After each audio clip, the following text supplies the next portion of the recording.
And we are good to go. I'm drinking my hot cup of pumpkin spice. I got some sparkling rosé. I got some coffee, and I've got some water, so I'm all set. See, I've got the pumpkin spice, so I can see through time and space. Time and space, yes. Did you add some sediment to it to make it authentic? Mm-hmm. Yep, I did. You know, they should grow pumpkins on Arrakis. The pumpkin spice of Arrakis. There's a Starbucks every corner. Yes. May the Starbucks be with you. All right, let's get started. All right. Synthaholics.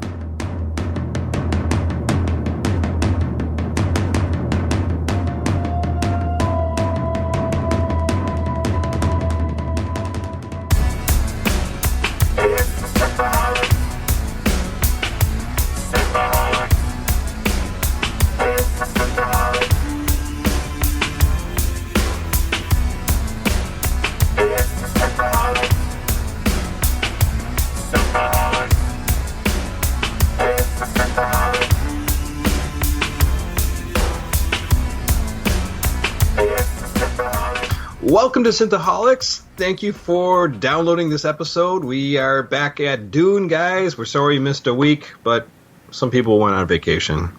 Vacation times. It's summertime. That's vacation time central right there.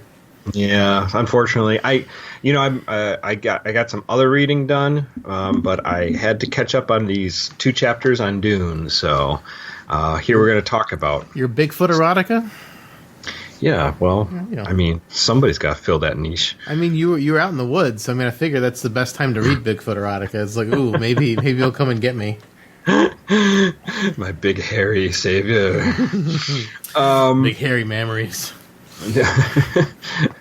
Oh, you want female? I mean, we could just do male. I mean, I guess, but then he could be all like happy to see me. I guess he could be, but then are you happy to see me, or is your foot just sticking out there? Is there Bigfoot branded lube for that particular? Apparently, Bigfoot stinks really bad. Oh, so a lot of people smell him coming. Yeah, a lot of people say like, smell him coming. Oh, that's true. That's a double entendre there. Anyways, let's skip to Dune before we scare people away. I just wanted to say one more thing about Bigfoot. Walmart has a Bigfoot brand pizza, and it gives you diarrhea. So, I mean, I guess that will make you smell bad, too. Yeah, especially if you don't shower afterward. Yeah, stay away from the Bigfoot brand pizza. It sounds like it'd be great, but it's awful. It does terrible things to your insides. I can imagine as Walmart's, you probably have like cockroach eggs in there. Yeah. So we start off, Dave, the beginning of this chapter. What are we on? Chapter 13? Chapter 12? Help me. I think 13, 14 today. Yeah, 13, 14. We start, they talk about when Paul and the Duke Leto and Lady Jessica first arrive in Arrakis. The people were shouting, Mahdi. But they were shouting more of a question, Mahdi? Mahdi. Mahdi? Mahdi. Not Mahdi, Mahdi. Mahdi. Is that Muad'Dib's sister that hasn't been born yet? No, so and they said they shouted but their shout was more of a question than a statement. For yet they could only hope that he was the one foretold as the Lizan, I'm going to butcher this, sorry, people, Lizan El Grab, the voice of the outer world. And their attention was focused, too, on the mother because they heard that she was a Bene Gesserit, and it was obvious to them that she was like the other Lizan El Grab. So, is it like tattooed on their foreheads that they're Bene Gesserits? Well, I guess it's rumored. So they were calling out, and we're going to find out what this means in this chapter here, or maybe the next chapter. I'm sorry, we'll find out in the next chapter. But anyways, so the Duke, after their big staff meeting, and they made all these big breakthroughs of what they're going to do, how they're going to, come come back from being in the red because their spice mining equipment's not doing so good. Less than half of it was working. The Harkonnens have like basically, just sabotaged everything for them as they showed up, and they're trying to make overtures to the Fremen so they can become create an alliance between them. So they made some good headway last chapter, but lots of moving parts. Lots of moving parts. So this chapter we're going to see they're going to kind of take it back a little bit. So the Duke finds Thufir in the corner of a room, and they're setting up all these communication equipment because remember he told him he wanted to set up in this tower by the landing strip. So he's setting up his equipment, and the Duke looks down and Hawat's sitting at this table with all these papers. And there's these like suspender chairs, so they're like these floaty chairs. Mm-hmm. And the H's from Harkonnen have been hastily removed, just leaving the stain of where it used to be. So it's like you see like the outline of the H. Yeah, and it's like removed. Yeah, the Duke looked at it and he goes, and Thufir says, "The chairs have been liberated, quite safe." Because they might have traps in them. You never know, it could be a thumbtack under there. Some suppository device. Yeah. Bigfoot pizza. That's anti-suppository. It's like Taco Bell to the ass. It's like your ass becomes a shotgun. So, Leto tells Thufir that he wants to take the Imperial and Harkonnen stockpiles of spice, and he wants to basically take their storehouses. So they've got stockpile of spice on their own, different, not on the planet Arrakis, other places. And he wants to raid them and just take them so they don't have any more stockpiles. So it'd mean that the Leto, the Atreides, would have the corner of the market after that. Yeah, we got to play dirty. We got to play dirtier than the Harkonnens just to get even. And Hawat says, well, we don't have a lot of guys. We're pretty stretched thin. And then Idaho, he says, why don't we use Idaho's men? And he says, maybe we could use some of the Fremen and we could just send them off planet. We could send them to Gidi Prime where the Harkonnens are. And he's like, it's kind of early for that, isn't it? We barely just made friends with them. Like they just met Stilgar. They literally just spat on our table. They just spat on our table. Can we just let the spit dry? Can we make sure we can get through this? So they want to make friends with the Ice Pirates. Ice Pirates. So they're like, okay, maybe we can work something out. But he wants to send Duncan Idaho. And he's like, you just send him out with the Fremen. Like, you can't send him. You can't send him now. We can't just recall him. He's just got on the Thopter. You just send him out there. It's like, but we got a guy. We're training him. He's been training with Duncan Idaho. He's working out, but we don't really know so much. Maybe we'll use him instead. And Duke's like, oh, great. So this will go over swell. So then he says the Duke brings up to Hawat said that you've been holding something back. And then I suspected that you were nervous during the staff meeting. This is what was too hot to dump on the front of in front of full conference. Dump. Bigfoot pizza.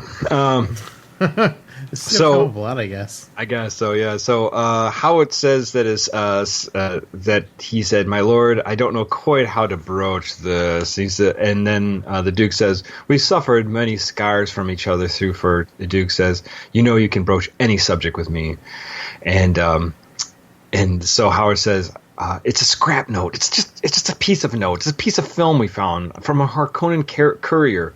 The note was intended for an ancient name, Party." We've got a good reason to believe Party was a top man of the Harkonnens underground here.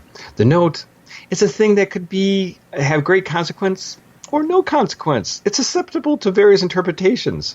And then the Duke's like, what's the delicate content of this note? And then he's like, it's a scrap note, my lord. Incomplete. A mimic film with unusual destruction capsule attached. We stopped the acid just short of full erasure. Only a fragment. And the Duke's like, yeah? What does it say? It says, and this is like, it cut off, because it's supposed to say Leto, but it goes, Edo will never suspect that when the fall blows to him from beyond the hand, its source alone should be enough to destroy him. The note was under the Baron's own seal, and I've authenticated the seal. So there is another kind of tied to that there could be a traitor within the Atreides house. Duke Leto is so screwed, it's just becoming super apparent to him. And they've got now 3 warnings. So we got warnings to Paul by the Shadow Mapes, warning from Lady Fenray to Lady Jessica, and now we've got the note that they caught from this courier. Yeah, I wonder how much of this is just because Dune was originally written as little short snippets in a magazine. Arts, yeah. Right, and they just keep reminding that he's gonna get killed. Remember, he's gonna die.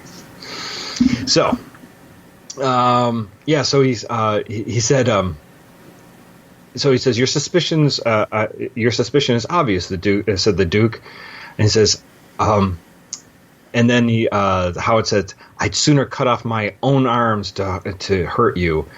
And Leto's like, you suspect Lady Jessica.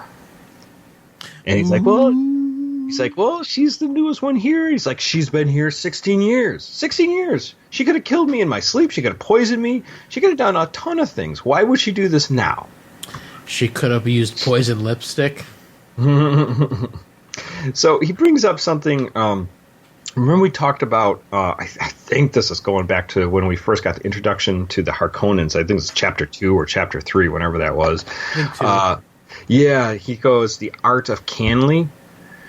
Canley is this wrestling between the two houses, who's going to get the revenge and, do all this, get the best out of the house, by destroying them or humiliating them.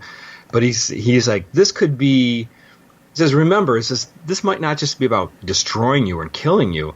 This could be making you look like a complete, just destroying you psychologically. This could be a whole, masterpiece of Canley. So, this could be more than you think, Duke. Masterpiece theater. Yeah, master. So, yeah, it says it could be a work of art among vendettas. And so the Duke's sitting there thinking what Howat's saying. And Howat's like, I think it's Lady Jessica. And the Duke's like, no fucking way. I know we love each other. We're so close. We know each other. She could have killed me, like he said, over 16 years ago. She should kill me. He's like, we don't even know where she came from.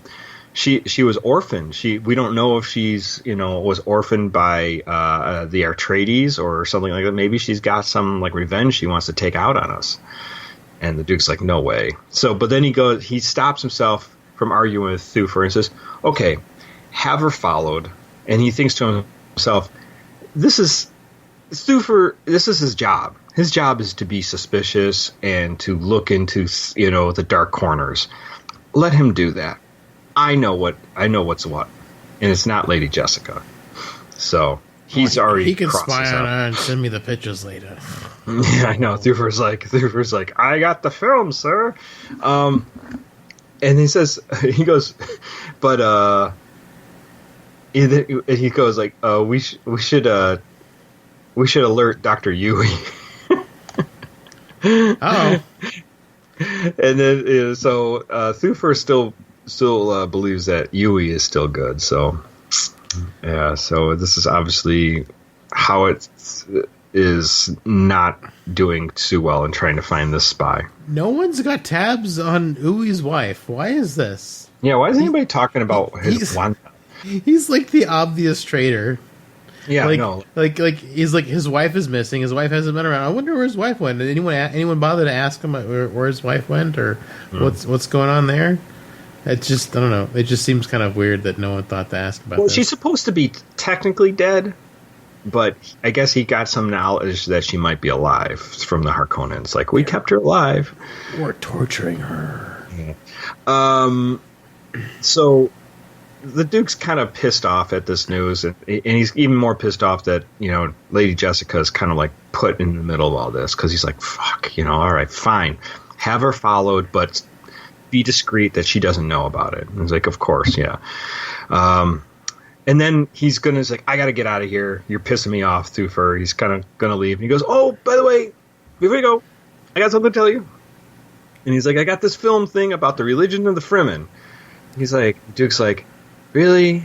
Can it wait? And he goes, yeah, but there's something you should know. Yeah.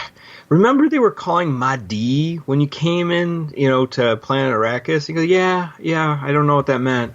And he's like, well, it's sort of like their Messiah. And they were calling it to Paul, not to you. And he's like, what? To Paul? Jolie Blaylock? Yeah, so he's saying they call him to Paul, and because the legend here, a prophecy, is that the leader will come to them, a child of the Bene Gesserit, to lead them to true freedom. It follows a familiar Messiah pattern, and they think it's Paul. So Duke's like, oh, fine, and it's like, that's interesting, but maybe we can use that. I'm not really sure, but he's just kind of like, kind of just befuddled by the whole Lady Jessica thing. So my son, the Dune Messiah. Yeah, exactly. So he leaves. He goes out to where Paul's sleeping, back in the staff room, and he goes out to like the open balcony, and there's a guard out there, and the guard even says it's a beautiful, beautiful morning, and we get this really flowery language of the sun rising on Arrakis. So, and while the Duke is deep in thought. So, and he's thinking all about just basically, like, at one moment he's like, maybe, because he's looking at the beauty of everything, like, maybe this planet could grow on one. Maybe I could make a good home for my son. And then he's seeing them take a strange, like, sigh device that's gathering the dew off the morning flowers. So there you have a sigh that actually grabs the water, because the water is that precious to collect the dew. And then he thinks to himself at last, and it could be a hideous place, the Duke thought. So he thought for a moment, like, yeah, maybe it's beautiful. This sunrise is a beautiful, beautiful moment. He's like, no, this place is awful. Well, it's just weird. Like, reading Dune is making me like notice water a lot more. So, like, we were cleaning off Kaylee's mom's shed. I'm like squirting water on it, then using water, and like some scrub, and like scrubbing off the grass stains or whatever on it, like spraying water. Like, we're just spraying water at a house. What do the people in Dune think? They would just be like appalled. Like, what are you doing? What are you doing? We just got rid of a year's worth of water for these people. We waste so much water. Did you say that to anybody? No, I didn't say it. Just a quiet thought to yourself. This is a quiet thought to myself that I'm now voicing out loud about 12 hours later after the fact. It's just funny because, like, I've stopped saying those things out loud, because I would say things and people would look at me like, what the fuck are you talking about, dude? Because nobody's in our world. They're like, what? Yeah, but it just, I don't know. Like, Dune is, like, making me, like, more notice water. Yeah, like, every time you're seeing something like just wasted water, people watering their grass, you're like, you maniacs! What are you doing? The Fremen need water to live. They're so thirsty. Look at those sad blue eyes. Blue than blue. Bluer than blue eyes. There's no water. That's why their eyes turn blue. Yeah, well, it's spicy eyes. Mm-hmm. So we go to the next chapter, and we have this opening line, and I thought this was a good line, actually. It says, there is probably no more terrible instant of enlightenment than in one's life in which you discover that your father is a man with human flesh. So that moment when you're just like, yeah, Dad's just a guy and he doesn't have it all figured out. Just a guy. That's true. Yeah, when you figure that out, I don't know how old you were when you figured that out, Dave, but you're just like, oh, okay, he's gonna make some mistakes. Yeah. So that's what happens. That's what happens. So, anyways, this is gonna happen to Paul here, and so the Duke's with Paul now in the staff room, and Paul must have just woken up, and he says, "Paul, I'm gonna do a hateful thing, but I must." He stood beside this poison snooper that had been brought into the conference room, so he's testing his food.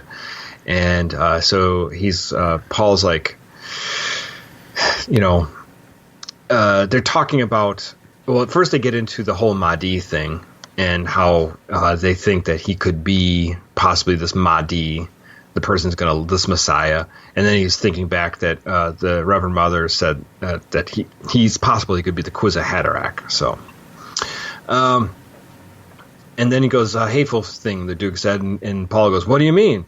And the Duke says, because the Harkonnens think to trick me by making me distrust your mother. They don't know that I'd sooner distrust myself. And Paul says, I don't understand, sir. And then he says, you might well just mistrust me, said Paul. And I think they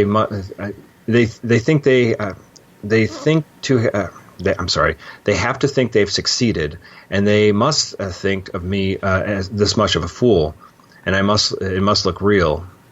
Even your mother may not know it's a sham. So basically saying, you can't let your mom know, but I'm letting you know. And he's like, if anything does happen to me, know that I had her under surveillance, but I'd never doubted her for a moment. So if anything happens to me, you have to tell her. And he's like, but nothing's going to happen to you. And he's like, be silent. You know I'm going to die. Be silent. You've had 16 people tell you I'm going to die this day. Yeah, I know. People just keep telling you. Even before you got to Arrakis. Yeah. For the father, nothing. For the father, nothing. And he goes, you're just tired, Dad. And he goes, I am tired. And then he takes a speed pill. Yeah. He's popping speed. I love how Dune is always like, drugs good, technology bad. I know, just pop yourself with drugs. Yeah, they do the spice, they do the safu juice for the mentats, and now Duke's high on speed, just like Hitler was. Yeah. So, does he? Does he like start screaming in German when he takes? I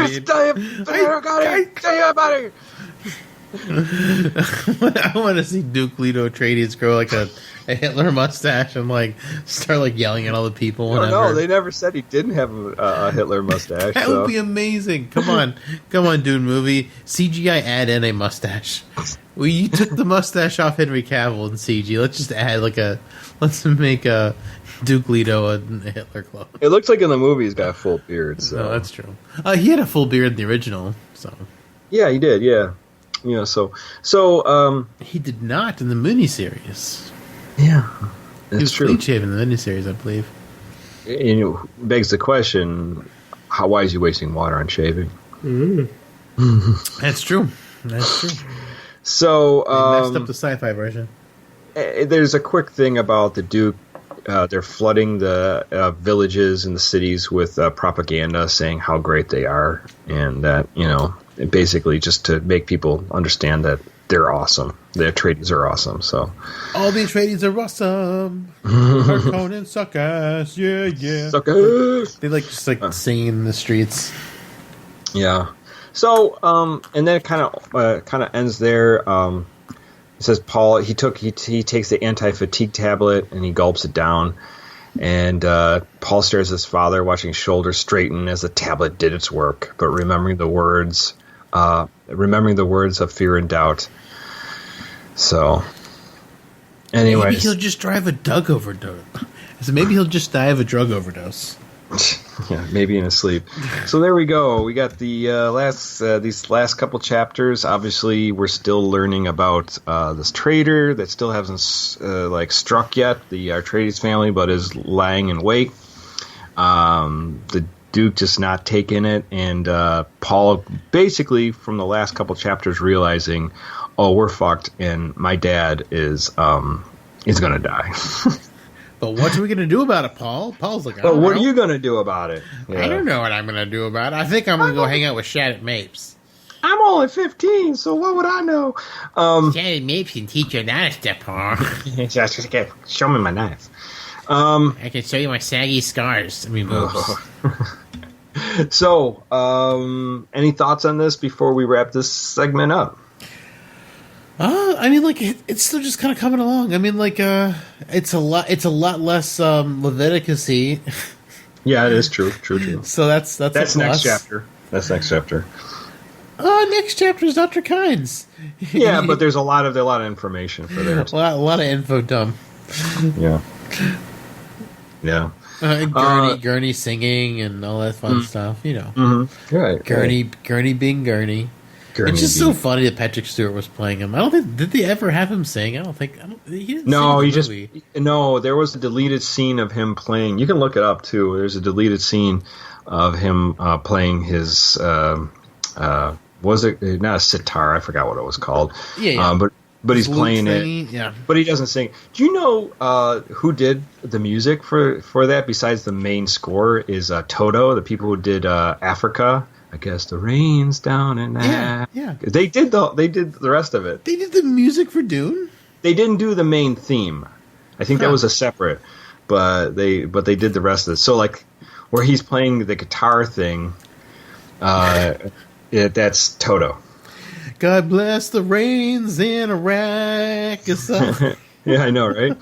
So they need some rain there. Anyways, yeah, so cool stuff. Yeah, I just think we're basically narrowing down people, what's going on with all the people, and especially the walls are closing in on the Atreides. They don't see it yet, but it's happening. Yeah, we haven't had a Harkonnen chapter since chapter 2. Yeah, so it's the Harkonnens will be coming in soon. So in the next couple chapters. So in the next chapter we get Dr. Kynes and we get a worm. Worm time. Worm sign. Is that worm sign? It's worm sign. Worms sign language with their body. But before we get going, we've got a letter regarding our Dune book club. Yeah, first letter for Dune. First Dune letter. This is from Brad. Thanks, Brad. So, Synthaholics, I think your book club is awesome.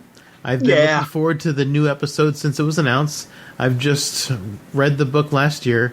I'm a fan of the original film, despite its many flaws. Many flaws, but I love it too. I do too. Yeah. It's good. It's got some great parts to it, and that is a conversation for another day. One of the first things I wanted to bring up was Duke Leto's father dying in a bullfight. In the early 20th century, writers pursued adventure and inspiration as an inspiration for their novels. Hemingway popularized going to bullfights in Spain, but as modern writers went and saw the brutality, they condemned it in their writings. Frank Herbert cast it in a negative light, and Arthur C. Clarke more so in the book Childhood's End. Oh, Childhood Ends. Oh, man. Brad, we could talk a lot about that because I read that last year. What a great book. Holy shit. That's an awesome book. Personally, I've never read it. You should read it. Dave, you'd lose your mind how crazy this book is. And he goes on and says, and that when aliens came and helped solve Earth's problems of poverty, illness, and hunger without taking active control of anything. But they did prohibit bullfighting. That's hilarious. Yep. It would be nice if writers at the time could have had a more impact on the ending of the practice. The other discussion that came up was the concept of Paul as a mighty whitey. Much like Dances with Wolves and Avatar, Paul shows up in this place with no experience and is better at everything than anyone he meets. He's instantly accepted by the native people and eventually rises to lead them. Of course, this is a bullshit argument in regards to Paul, since he's the Kwisatz Haderach, and his knowledge and his abilities give him an edge in every situation. He's kind of a superhero. I mean, yeah. I mean, he was basically set up to be all this stuff all at once. Yeah. Like Rey, she just became awesome for no reason at all. But this guy was raised by a Bene Gesserit in the Bene Gesserit race as a mentat, and I don't know. He just said all this stuff. He was just bred into this.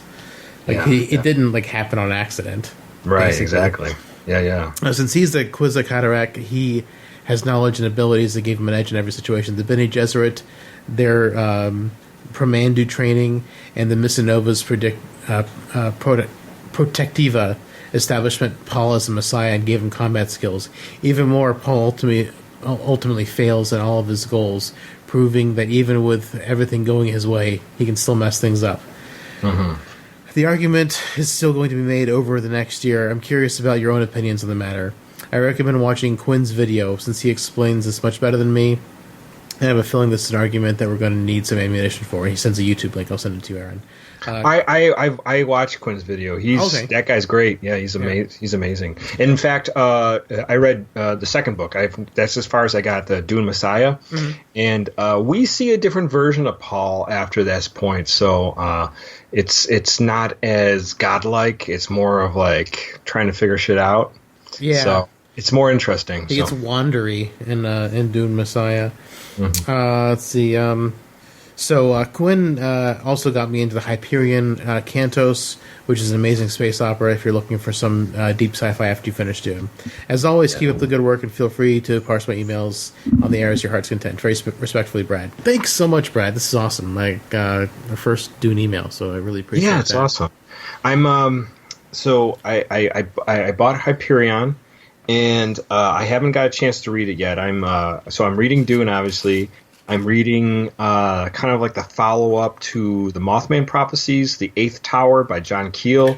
I'm doing that right now. I'm about halfway through that. That's a weird fucking book. And then I'm going to get onto Hyperion after that, so maybe I can jump on that. But Dave, someday in the future, we should do Childhood's End, because it's a one-shot book. And it is crazy. That's cool.